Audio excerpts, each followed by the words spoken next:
आज फिर से महाराज जी का कृपा हुआ, आप लोगों के बीच आने का मौका मिला।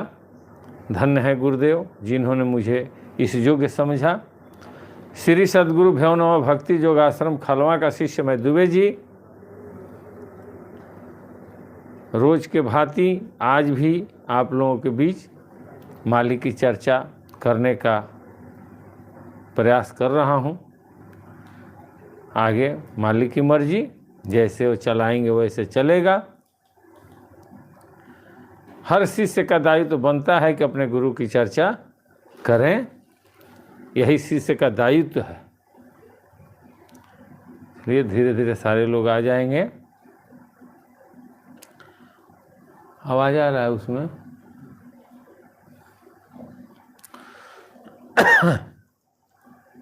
होता है धीरे धीरे धीरे धीरे धीरे धीरे धीरे धीरे। जब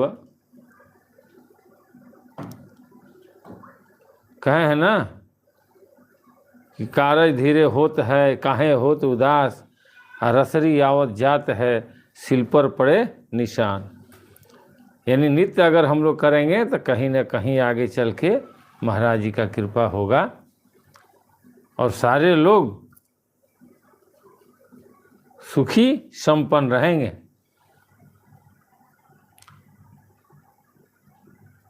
चंदन जी भी आ गए, स्वामी जी की जय हो। ऋषि बाबू भी आ गए, स्वामी जी की जय हो। अब सर्वप्रथम हम लोग अपने माता पिता और अपने गुरुदेव का स्तुति और वंदना कर लें, उसके बाद कार्यक्रम को आगे बढ़ाया जाएगा। तमेव माता च पिता तमेव, तमेव बंधु च सखा तमेव, तमेव विद्या द्रविणं तमेव, तमेव सर्वं मम देव देव। ध्यान मूलम गुरुमूर्ति, पूजा मूलम गुरुपदम, मंत्र मूलम गुरुवाक्यम, मोक्ष मूलम गुरु कृपा। प्रेम से बोलिए स्वामी जी महाराज की जय, खलवा धाम की जय, संत समाज की जय। जय जय जय गुरुदेव महाराज की जय। जय है मालिक। कंचना जी भी आ गई, स्वामी जी की जय हो। चलिए अच्छा है।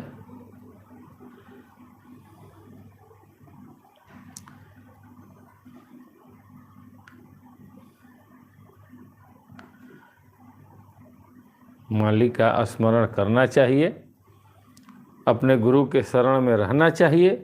अगर गुरु नहीं किए हैं तो माता पिता के शरण में रहना चाहिए। जब तक माता पिता को याद करेंगे तो भी उतना ही फल मिलेगा जितना गुरु से फल मिलता है, और यही फल आगे चल के गुरु से मिला देता है।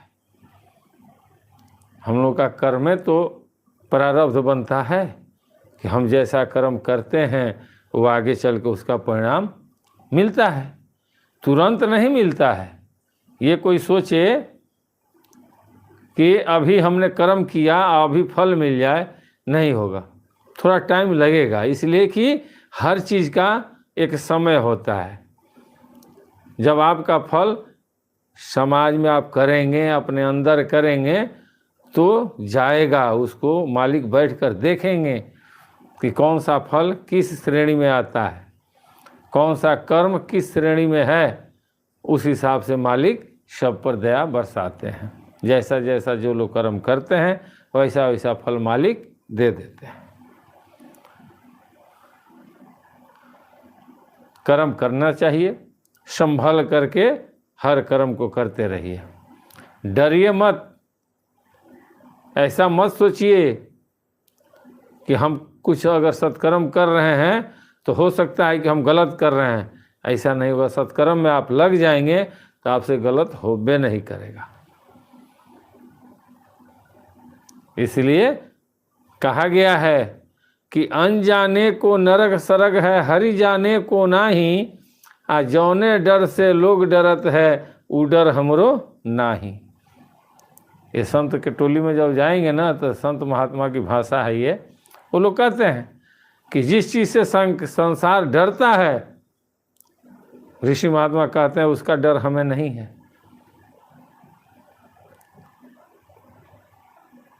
ये कहीं जाइएगा लोग कहेंगे, क्यों नहीं डर है? कि उनके पास लाइसेंस है। कौन सा लाइसेंस है? भेष का। उनके शरीर पर वह भेष है कि वो चीज़ उनके पास नहीं पहुंचेगा। अगर 5% वैसे हैं ना तो 95% गलत हैं। फिर भी उस 5% के आड़ में सारे लोग जी लेते हैं। अजय जी भी आ गए, स्वामी जी की जय हो। कहते हैं ना कि लइकवा के भागे लड़कोरियो जी ले ले। बचवा सब दूध ना पियला सो, लेकिन वही में से कुछ बच जाला तो दूसरा के ना दिया, वो महतारिये पी जाई। हो कि भाई तू ही पी जा, तारा लइका खातिर आइल बा। तो सेम वही चीज़ है कि अगर जहाँ सत्कर्म है उसी के आड़ में बहुत से लोग जी लेते हैं कि चलो दुनिया जानती है कि हाँ ये गेरुआ भेष जो है साधु का है। एक रोज ऋषि बाबू पूछे भी थे, लेकिन उसके बाद रिपीट नहीं किए। पूछे थे, क्या पूछे थे? भेष के बारे में ही पूछे थे। ये जो भेष है ना, संत महात्मा के जो गेरुआ भेष होता है, बहुत पावरफुल चीज़ है। वो दर्शाता है, आप देखे होंगे कि जो संत महात्मा होते हैं वो गेरुआ धारण करते हैं, गेरुआ धारण वस्त्र करते हैं, लाल वस्त्र धारण करते हैं।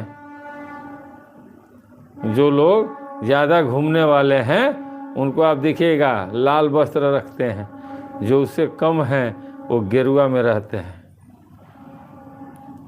गेरुआ रंग और लाल रंग सूर्य के प्रतीक है, अग्नि के प्रतीक है। वो जैसे अग्नि सब कुछ जला देती है, उसी तरह से जो व्यक्ति गेरुआ धारण कर लेते हैं वो काम, क्रोध, लोभ, मोह, अहंकार सब कुछ उनके अंदर भस्म हो जाता है। जैसे सूर्योदय जब होता है ना तो उस समय का ललीमा देखिएगा और उसके कुछ देर का बाद का ललीमा देखिएगा, दोनों में डिफरेंस हो जाता है। और जैसे ही प्रकाश आता है तो अंधेरा हट जाता है। सेम उसी तरह से जो लोग संत महात्मा होते हैं उनका भेष वो लोग अपने हिसाब से करते हैं। ये देखिए ऋषि बाबू को याद आ गया, एक उजला और एक भागवा लोग पहनते हैं। ये जो चीज़ है, ये सब जो भेष है ना, ये सब लोगों का अलग अलग अपने हिसाब से सारे लोग बनाए हैं। सबका एक, वो सब चीज़ एक का प्रतीक है। वो अभिमन्यु बाबू भी आ गए, स्वामी जी की जय हो। कहते हैं ना कि गेरुआ और भगवा रंग किसका प्रतीक है? वो गेरुआ रंग जो है वो अग्नि और उगते हुए सूर्य के प्रतीक है। जिस प्रकार अग्नि सभी अशुद्धियों को जलाकर राख कर देती है, उसी प्रकार यह रंग सांसारिक मोह, माया और अहंकार को भस्म कर देती है। और भस्म कैसे करती है? कि जब गेरुआ वस्त्र चढ़ता है तो लोग संकल्प ले लेते हैं कि हम अब साधु हो गए, हमको किसी चीज़ से मतलब नहीं है, हम अब साधु हो गए, वैराग ले लिए, हमको न घर न द्वार न धन दौलत कुछ नहीं चाहिए। तो जब किसी को कुछ नहीं चाहिए तो सब समाप्त हो गया। ये प्रतीक है। इसीलिए बोलते हैं गेरुआ और लाल रंग जो है वो अग्नि के प्रतीक है, सूर्य के प्रतीक है। और जो सफ़ेद रंग जो पहनते हैं ना, तो देखिए सफ़ेद रंग पवित्रता, शांति और सरलता का प्रतीक है। वो पवित्र रंग है, कुछ भी उस पर पड़ेगा ना तो दिख जाएगा। उस पर कुछ भी पड़ेगा तो दिख जाएगा, पवित्र का रंग है। सफ़ेद रंग पवित्रता, शांति और सरलता का प्रतीक है। यह पूर्ण समर्पण और निर्मलता का दर्शाता है।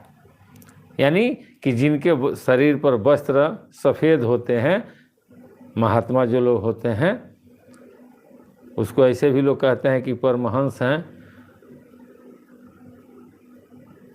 तो स्थिर रहते हैं। वो उनके अंदर शांति रहती है, वो ब्रह्म के बारे में सोचते रहते हैं। सब लोगों का अलग अलग है। आध्यात्मिक दृष्टिकोण से अगर देखा जाए, यह रंग दर्शाता है कि साधक का मन सांसारिक वासनाओं से मुक्त है और खाली है, निर्दोष। वो निर्दोष है, उसके अंदर कहीं से किसी प्रकार का दोष नहीं है। वो वस्त्र ये दर्शाता है, सफ़ेद वस्त्र ये दर्शाता है। हिंदू धर्म में कुछ विशेष आश्रमों में प्रवेश करने वाले या जैन धर्म में श्वेतांबर साधु अक्सर सफ़ेद वस्त्र धारण करते हैं।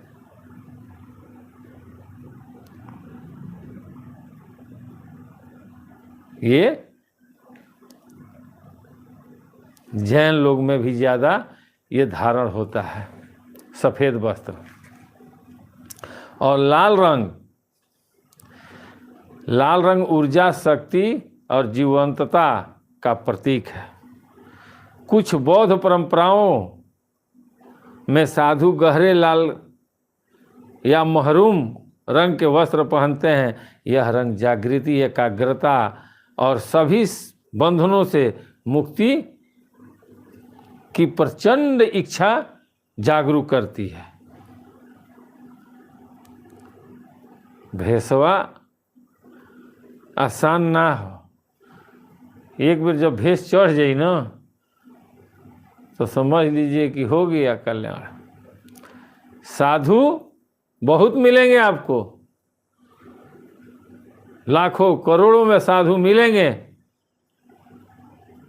लेकिन सद्गुरु नहीं मिलेंगे।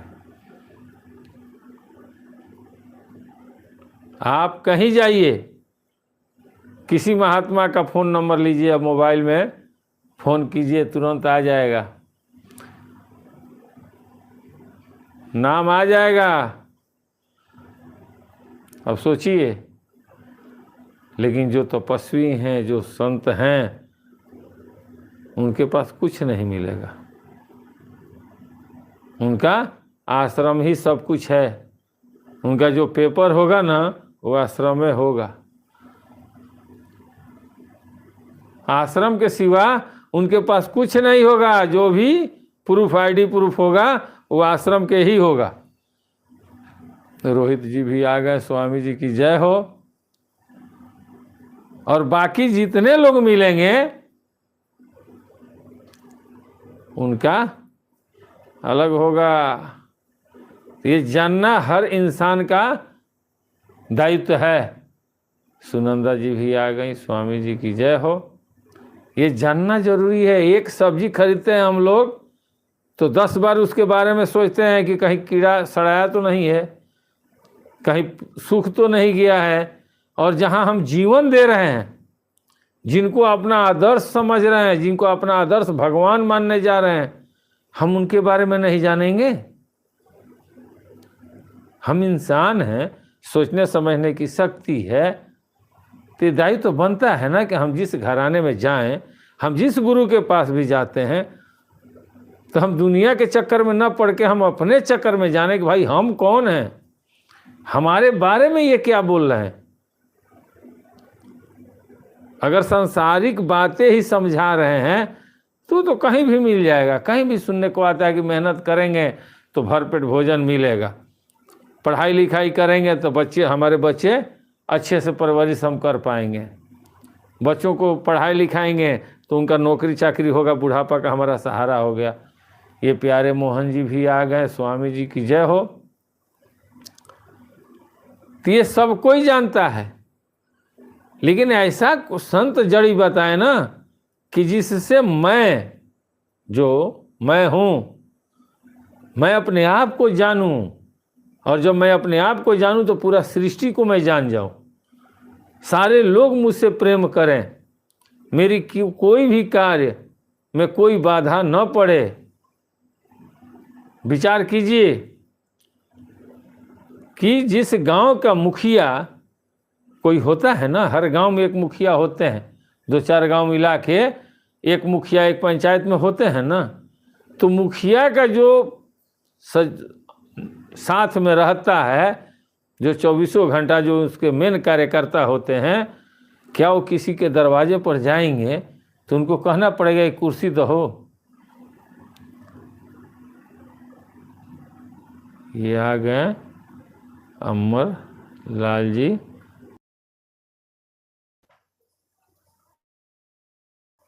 नीचे रहने वाले वो अगर गांव में किसी के दरवाजे पर जाते हैं तो लोग कहते हैं कि अरे मुखिया जी के खास आदमी हो, देखिए लोग इनका इज्जत पानी कर लो ताकि मुखिया जी हमारी दरखास्त पास करा दी है। विचार कीजिए, और जिसने पूरी दुनिया को बनाया, ये पूरी संसार पूरा सृष्टि को जिसने तैयार किया, उसके पास सद्गुरु पहुंचाने का मार्ग है। उनके माध्यम से हम उस परमात्मा के पास जा सकते हैं। तो हमें कुछ ढूंढना पड़ेगा। जब लोग जान जाएंगे कि इनकी पहुंच उस परमात्मा तक, उस ब्रह्म तक है,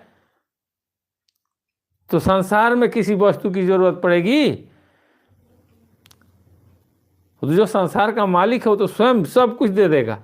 जिधर आप जाएंगे उधर जय जयकारा होगी। जो भूख लगेगा तुरंत प्रसाद मिल जाएगा, चलने के लिए साधन मिल जाएगा, भजन भक्ति करने के लिए आसन मिल जाएगा, नहीं कमी हो सकती है।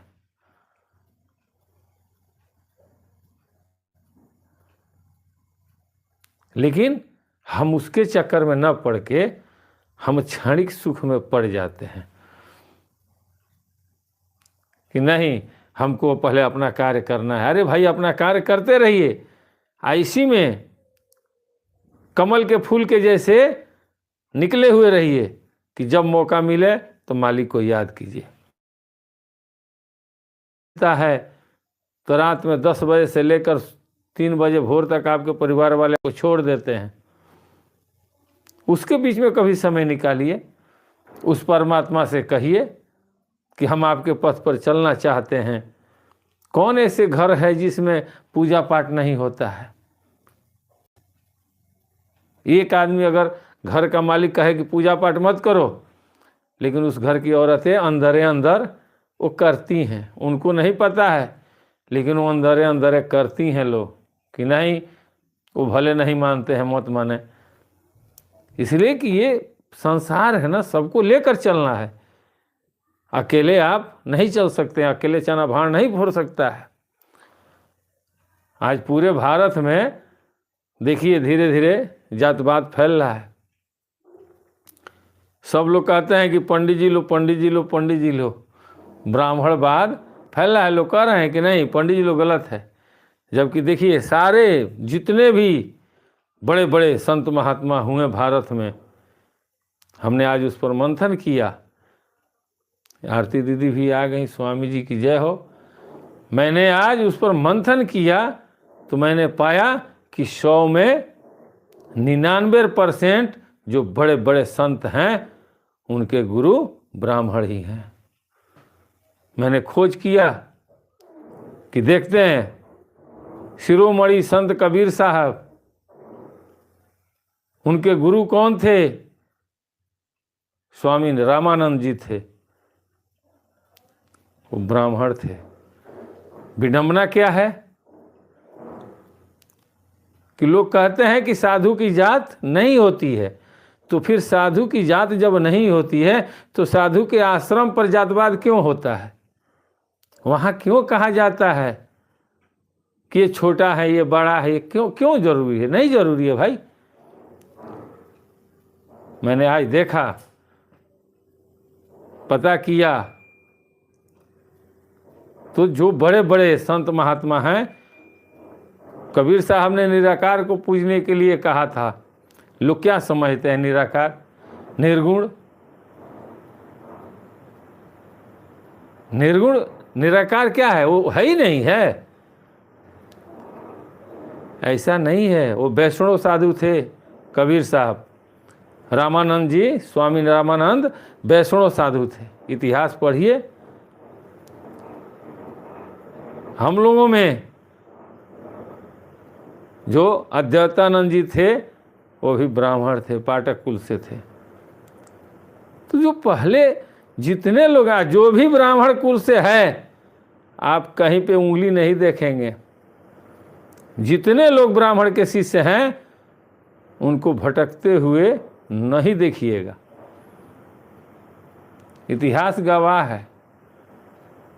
आज भी भारत में आप आंख उठाकर देख लीजिए,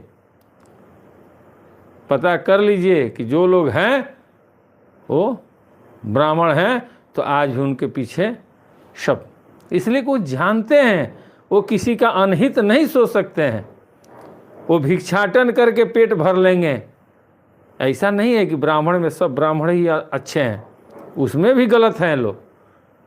लेकिन हमको क्या ज़रूरत है? आप गलत हो या सही हो, जाओ भाई, तुम्हारा काम तुम्हारे साथ रहेगा, तुम जैसा करोगे वैसा मिलेगा।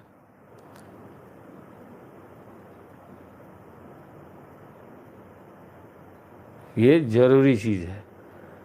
मैंने आज ढूंढा, देखा कि भाई देखें कौन है लोग, तो सारा एक लाइने से दिखाई देने लगा।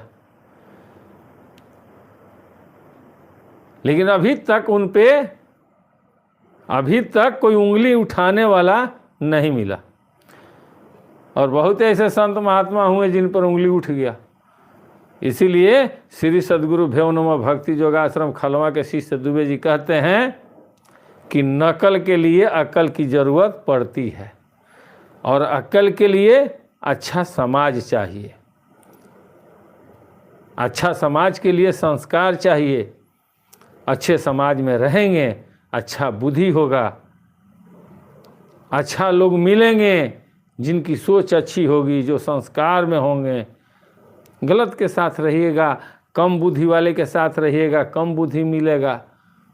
उदंडता आएगी, मारपीट में आपको रुचि लगेगी कि हम बड़ा तो हम बड़ा। और समझदार के पास रहिएगा, जो विद्वान के पास रहिएगा, वो बताएंगे कि अपने अंदर सहन शक्ति लाओ, बर्दाश्त करो। अमित जी भी आ गए, स्वामी जी की जय हो।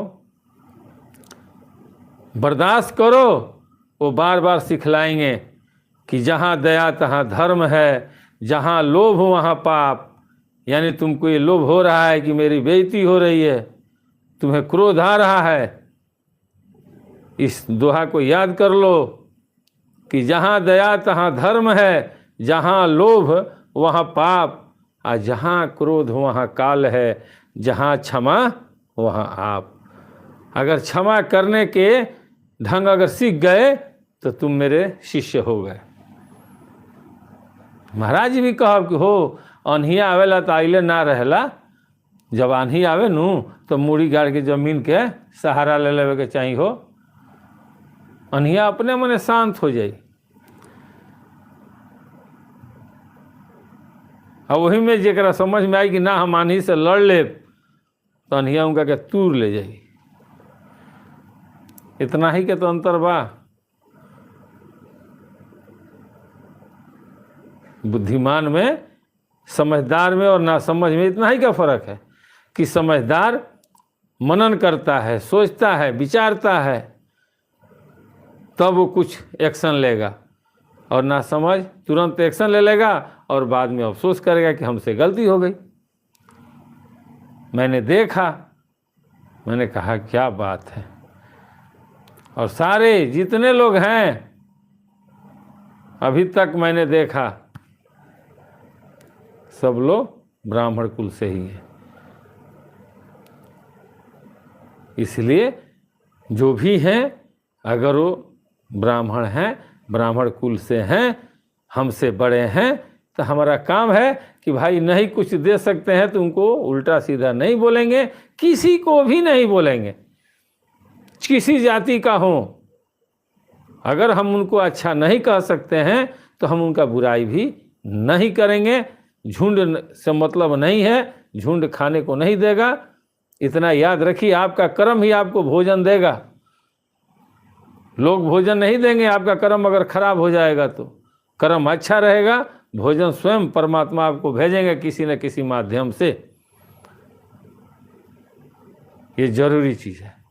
जात में मत फंसिए। कहते हैं ना कि जात न पूछो साध की, पूछ लीजिए ज्ञान, अमोल करो तलवार की, पड़ी रहे जो म्यान। साधु का कोई जात नहीं होता है, लेकिन जहाँ भी जाइए आश्रम पर 100 में 90% ऐसे आश्रम मिलेंगे कि जहाँ जाइए तो वहाँ लोग चर्चा करते हैं।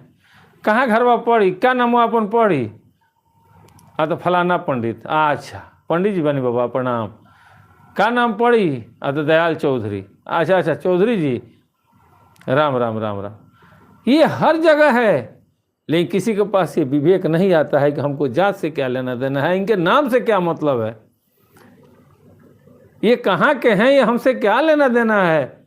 हम तो अपने गुरु के दरबार में आए हैं, गुरु की चर्चा करेंगे। अगर कोई मिला तो कहेंगे भैया कुछ मालिक के चर्चा कहीं, गुणगान कहीं। अगर वो पूछता रंग कि कहाँ राउर घर पर ही, सीधे कहीं कि घर से क्या लेबे देवे को, हमनी के घर तो खल में हो। यही आश्रम के वो औलाद न हो जा।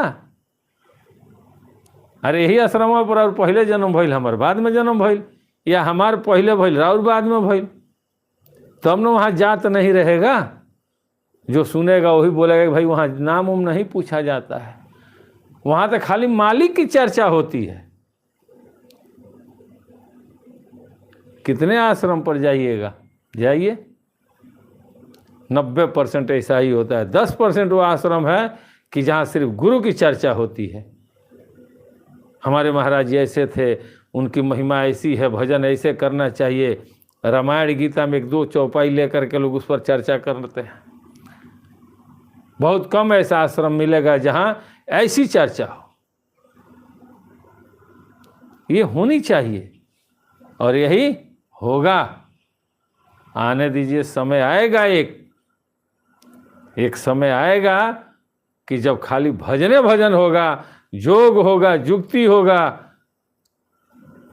और लोग कहेंगे कि हाँ भाई है, पावर मालिक में है। श्री सदगुरु भेवनो भक्ति योगाश्रम खलवा में वो पावर है। घबराने की जरूरत नहीं है, समय का इंतजार कीजिए, समय आएगा, आना है। मालिक का ये वचन है कि हो बीज के नाश ना होला। बिया कितनों दिन रही धरती में, तो एक न एक दिन जाम जाई। बीवा रहे के चाहे, इसलिए भजन करते रहिए, मालिक को याद करते रहिए। बहुत पावर है, कोई नहीं है, लाखों में नहीं है लोग, करोड़ों में कोई ऐसे संत मिलेंगे जो बोध करा दें खलवा धाम के शिष्य को, नहीं करा पाएंगे।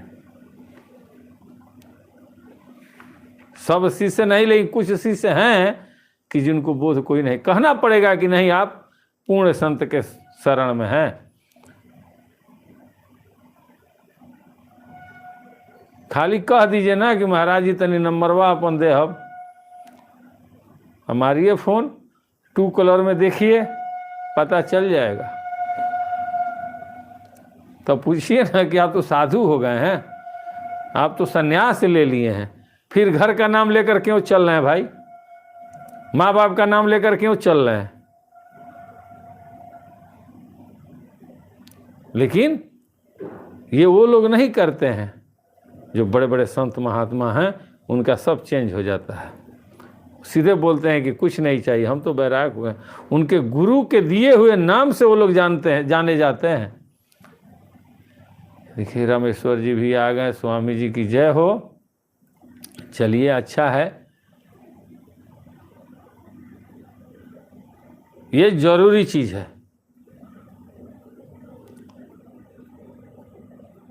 कुसुम जी, स्वामी जी की जय हो। खलवा धाम की जय हो। खलवा धाम तपोभूमि है, तपोभूमि है। अरे सबसे हम लोगों के भारत में घर घर मिलने वाला शास्त्र हनुमान चालीसा है, जो घर घर मिलता है। उस हनुमान चालीसा को आप अध्ययन से पढ़ें, एक एक शब्द को मनन करें, तो पता चलेगा कि हम महाराज जी, खलवा धाम के महाराज जी क्या थे।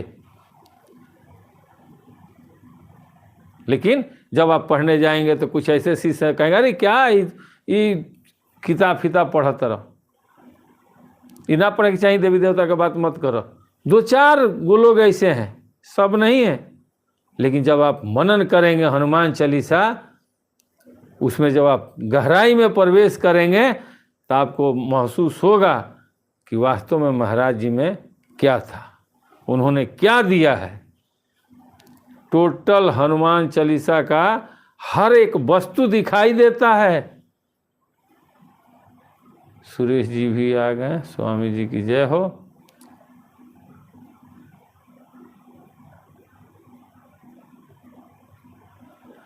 जय गुरुदेव। नाम परमात्मा का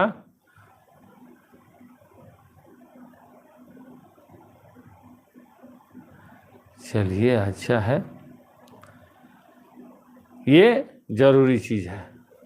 शास्त्र को पढ़िए, वेद पुराण पढ़िए, तब आपको आभास होगा कि हम कहाँ हैं। सिर्फ सुन करके कुछ नहीं होगा। सुनिएगा, इधर दो शब्द सुनिएगा, उधर पूछिएगा, उधर दो शब्द सुनिएगा, उधर पूछिएगा, ऐसा नहीं है। मनन कीजिए।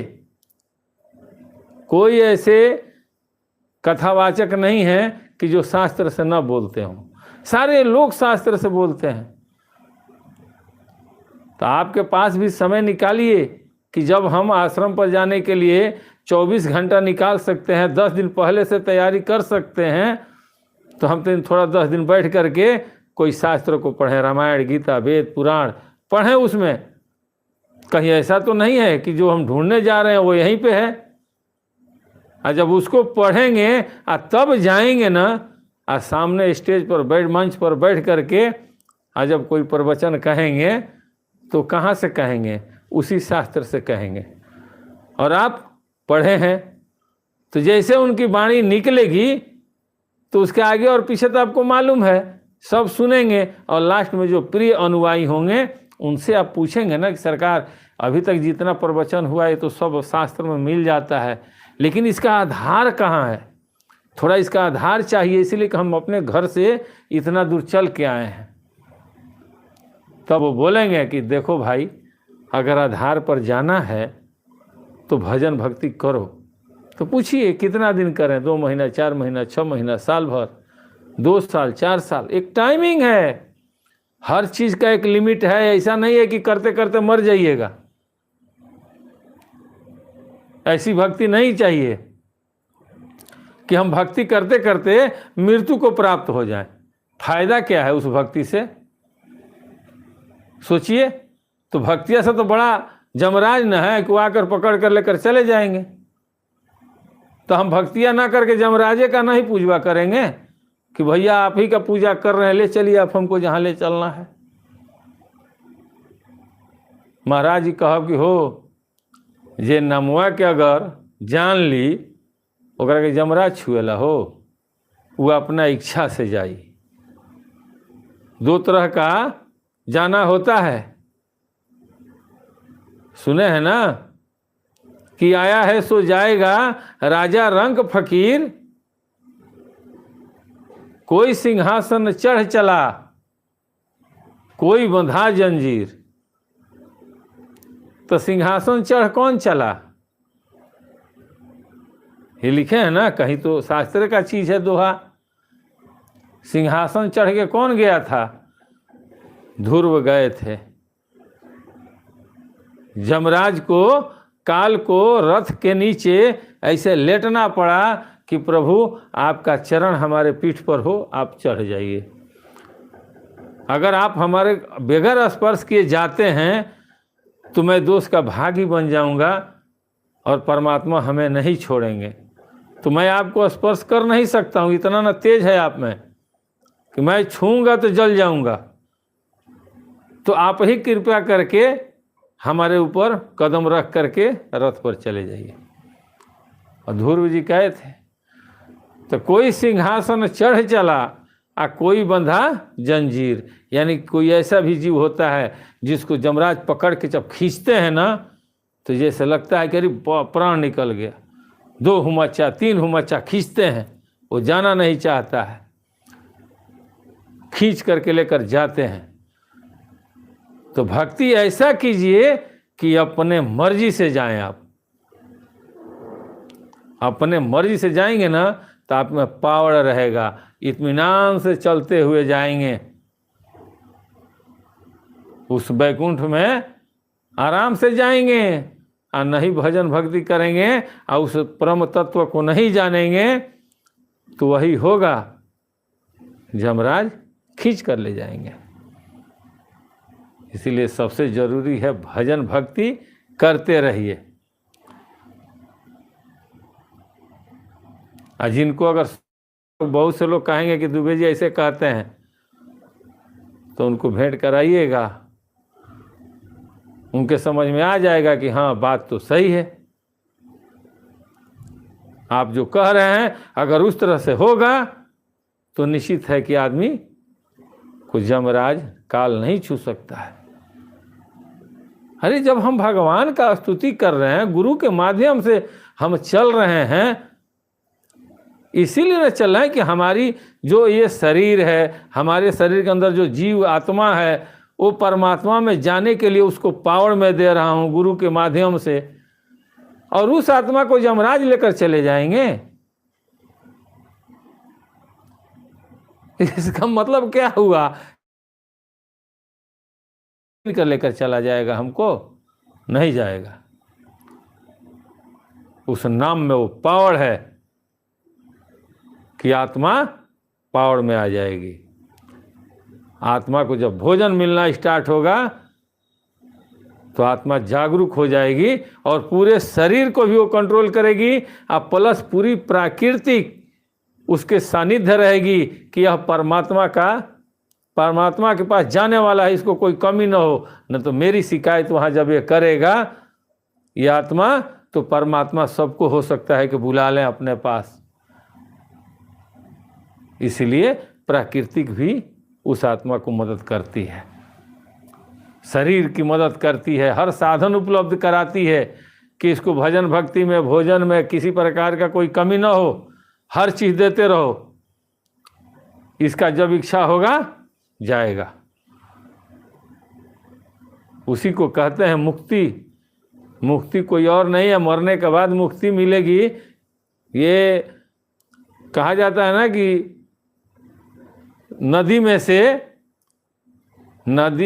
समुद्र में से ऐसे हाथ डाल के कुछ निकालना, नहीं निकाल पाइएगा। भक्ति होनी चाहिए, ये सत्य है। महाराज जी के पास बहुत पावर है। चमत्कार संत के पास नहीं होता है। चमत्कार संत नहीं दिखाते हैं। संत जो होते हैं ना स्थिर होते हैं। चमत्कार संसार से शक्ति में है। जैसे दुर्गा जी के उपासक, शंकर भगवान के उपासक, जैसे बहुत से लोग हैं, हनुमान जी हैं, देवता मुन हैं, इनकी जो उपासना करते हैं उनको शक्ति चमत्कार मिलता है। और संत महात्मा बड़े बड़े कहते हैं कि चमत्कार को बार बार नमस्कार, यानी कि जिस चमत्कार से अगर किसी का हित हो रहा है तो अच्छा है, वो भी चमत्कार धीरे धीरे आपको सदगुरु के शरण में लेकर चला जाएगा। लेकिन अगर जिस चमत्कार से एक को तकलीफ और एक को खुशी मिल रही है, तब तो दिक्कत है, आगे चल के आपको बहुत कष्ट होगा। चमत्कार संसार के लिए है, उससे हमेशा सावधान रहिए। वो ऊपर चढ़ा करके और जिस दिन आप कमज़ोर पड़ेंगे शरीर से और जो आपकी शक्ति पूजा मांगेगी वो नहीं दे पाएंगे तो आपको ही क्षति पहुंचाएगी। लेकिन ये भगवान नाम का धन जो है, जो संतों के पास रहता है, वो सदैव मस्ती में आप रहिए और कहते रहिए मेरे तो गिरधर गोपाल दूसरा न कोई। मीरा को राणा ने विष भी दिया था, लेकिन वह विष भी कोई काम नहीं किया, उसने पी गई, मीरा ने पी गई विष। इसलिए उस परमात्मा से डरिए। कोई है तीसरा जो सबको कंट्रोल किया है, और उस तीसरा को जानने वाले सदगुरु हैं, दूसरा नहीं जान सकता है। सदगुरु के सिवा कोई नहीं जान सकता है, सदगुरु ही जानते हैं।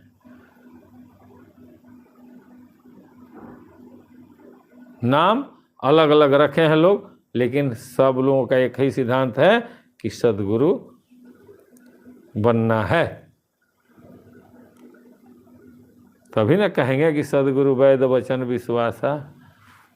जो उन्होंने कह दिया, जो वाणी उनके मुखारबिंदु से आपके इंद्रियों द्वारा प्रवेश किया हृदय में, अगर उस वाणी का मंथन करेंगे, मनन करेंगे, खोज करेंगे, गुरु भाई में चर्चा करेंगे, तब न पता चलेगा कि क्या था वो। ऐसा नहीं है लेकर के डिबिक के बैठ जाएंगे कि चलो मिल गया, हम बैठे हैं घर पर, किसी से नहीं पूछेंगे। तो दूसरे को देते रहिए, जय हो करते रहिए। कोई आएगा, मीठा बात बोलेगा, दो चार शब्द बोलेगा, 200-400 लेकर जाएगा।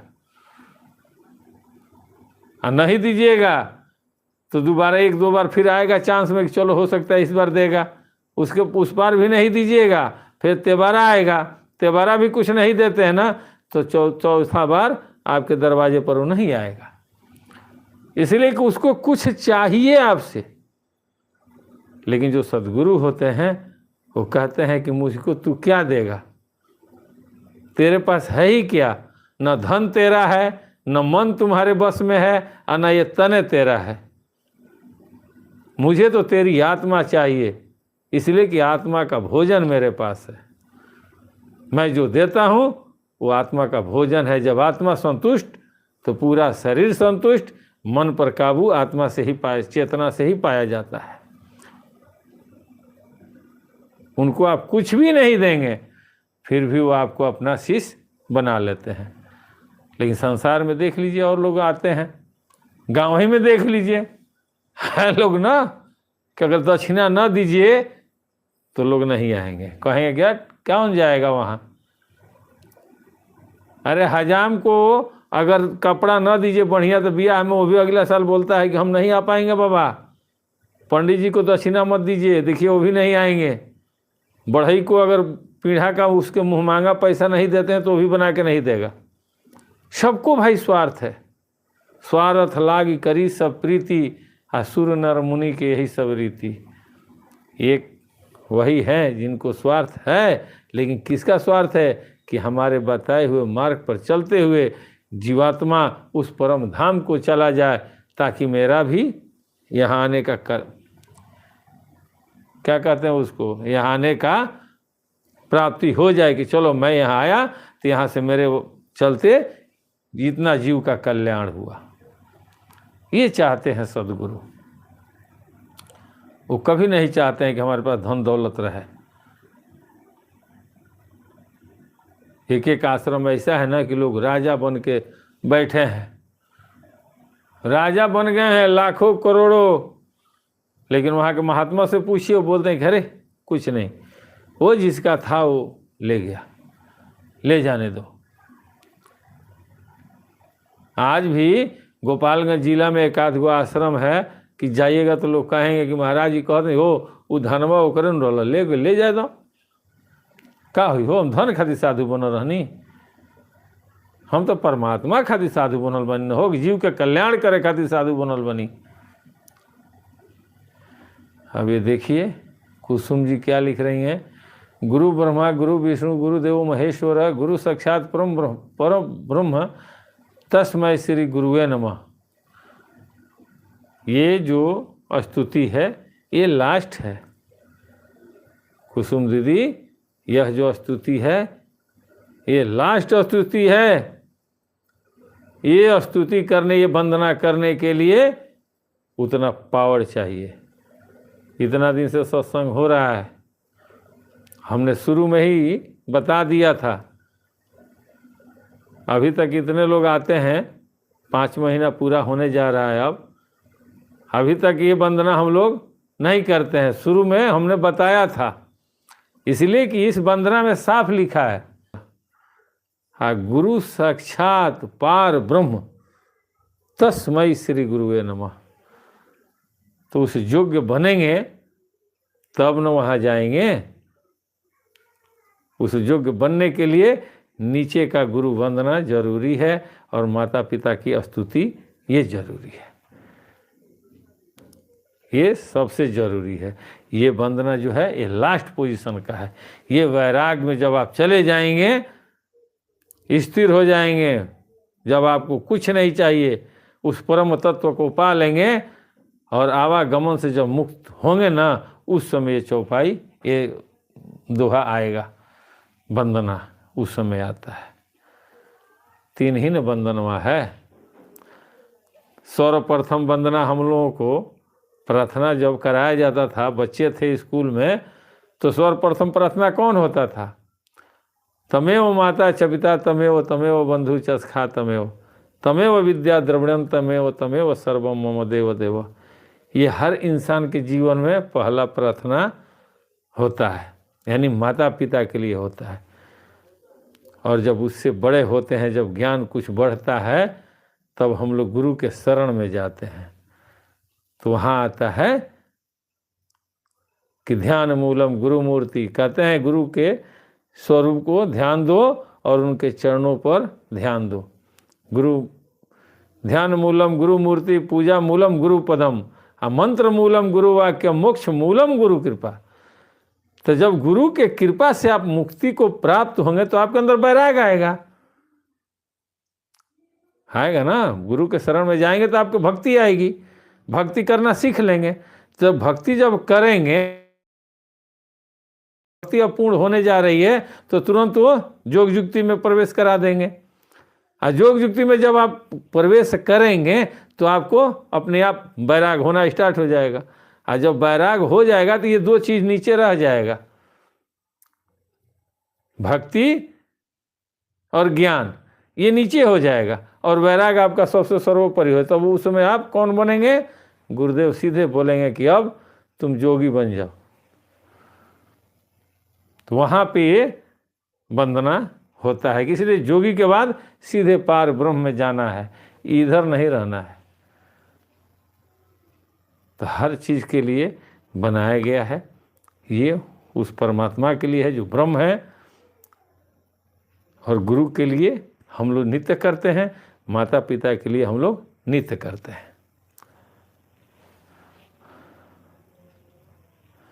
क्या ये हम लोग को नहीं बोल सकते हैं सरकार? नहीं, देखिए बोलने के लिए कुछ भी बोलिए, क्या फर्क पड़ता है, लेकिन ये जो चीज़ है ये अंतिम का है। देखिए सब जानता है, आप अगर किसी से कहेंगे तो लोग देंगे कि इसके आगे का बताइए, क्यों नहीं करना चाहिए। तो आपको जानकारी होना चाहिए, तब इसको आप रोकेंगे। नहीं जानेंगे और रोक देंगे तो सामने वाला आपको कहेगा कि नहीं आपको जानकारी नहीं, आपको क्षणिक जानकारी है और आप इसको कह दिए। ये कोई बताया है तो आपने कह दिया, तो तो इसलिए इसको कहना उचित नहीं है। सबको कहिए भाई, जो लोग कहता है कहने दीजिए। अगर वो लोग कहता है गुरु ब्रह्मा गुरु विष्णु तो आप भी कहिए, कोई दिक्कत नहीं है। लेकिन आप जानते हैं ना कि हमें इसको कब कहना है। अरे लोग ये थोड़ी देख रहा है कि आप क्या खाए हैं, लोग तो ये देख रहा है कि आपकी वाणी क्या निकल रही है, अंदर क्या है ये आप नहीं जानते हैं। तो जिस दिन आप उस योग्य हो जाएं कहिए, कोई दिक्कत नहीं है। ब्रजेश जी भी आ गए, ये तो पहले से आए हैं। स्वामी जी की जय हो। एकदम सही है, कोई रोक टोक नहीं है। जो वंदना हो, जहाँ जिस वंदना को लोग करते हैं वही वंदना आप भी कीजिए, कोई दिक्कत नहीं है। लेकिन अपने मन में विचार कर लीजिए कि हमें जानना है कि क्या दुबे जी जो बात कहे हैं ये सही है या कि गलत है। अगर गलत है तो रुको, हम 2-4 आदमी से बात करेंगे, तर्क करेंगे। अगर सही होगा तो हम समझेंगे ना कि गलत है कि सही है, तब उस पर निर्णय आप लेंगे, वो निर्णय पक्का होगा। प्रेम से बोलिए स्वामी जी महाराज की जय। अब टाइम हो गया, महाराज जी का आरती हो जाए। कोई बात नहीं है, धीरे धीरे धीरे धीरे सब होगा। इतना जान लीजिए कि जो भी हम लोग करते हैं मालिक को समर्पण करते हैं। गलती करें या सही करें, मालिक के शिष्य हैं, उनके ही हम लोग वंशज हैं। ज्ञान के दुनिया में उन्हीं के चरणों से हम लोग आगे बढ़ रहे हैं। बस कर्म करते रहिए, आगे प्रभु हैं, सब कल्याण करेंगे। इसीलिए तो माँ बाप को भेजें और स्वयं अपने सद्गुरु बन के आ गए कि किसी का अनहित वो नहीं होने देंगे।